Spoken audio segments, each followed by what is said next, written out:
Número 6. Postergó su confesión y se transformó en distancia. Preparó demasiado su primer beso y la ternura escribió otros libros.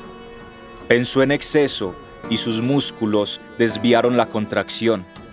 Evitó un abrazo y se negó a crecer en soledad. Se escondió ante los llamados y el argumento se convirtió en defensa. Brindó un saludo complaciente y se privó de las despedidas que enseñan. Dejó para más tarde la siembra y la aridez llegó a su alma. No quiso pedir perdón y su garganta envejeció. Aplazó el juego y cuando pretendió volver, la niñez dormía. La soberbia le engañó y las ideas buscaron otros cuerpos.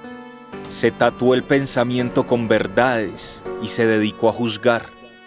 Se olvidó de contemplar y no pudo agradecer. Se quejó de su destino y su espíritu menguó. Camufló su rabia en disciplinas y cultivó temor. Ahora es ahora. Agradece al maestro pasado. Ahora sabe que su corazón es sabio y le conduce fluyendo por los ríos del presente. La fuerza habita en sus acciones. Maestro pasado.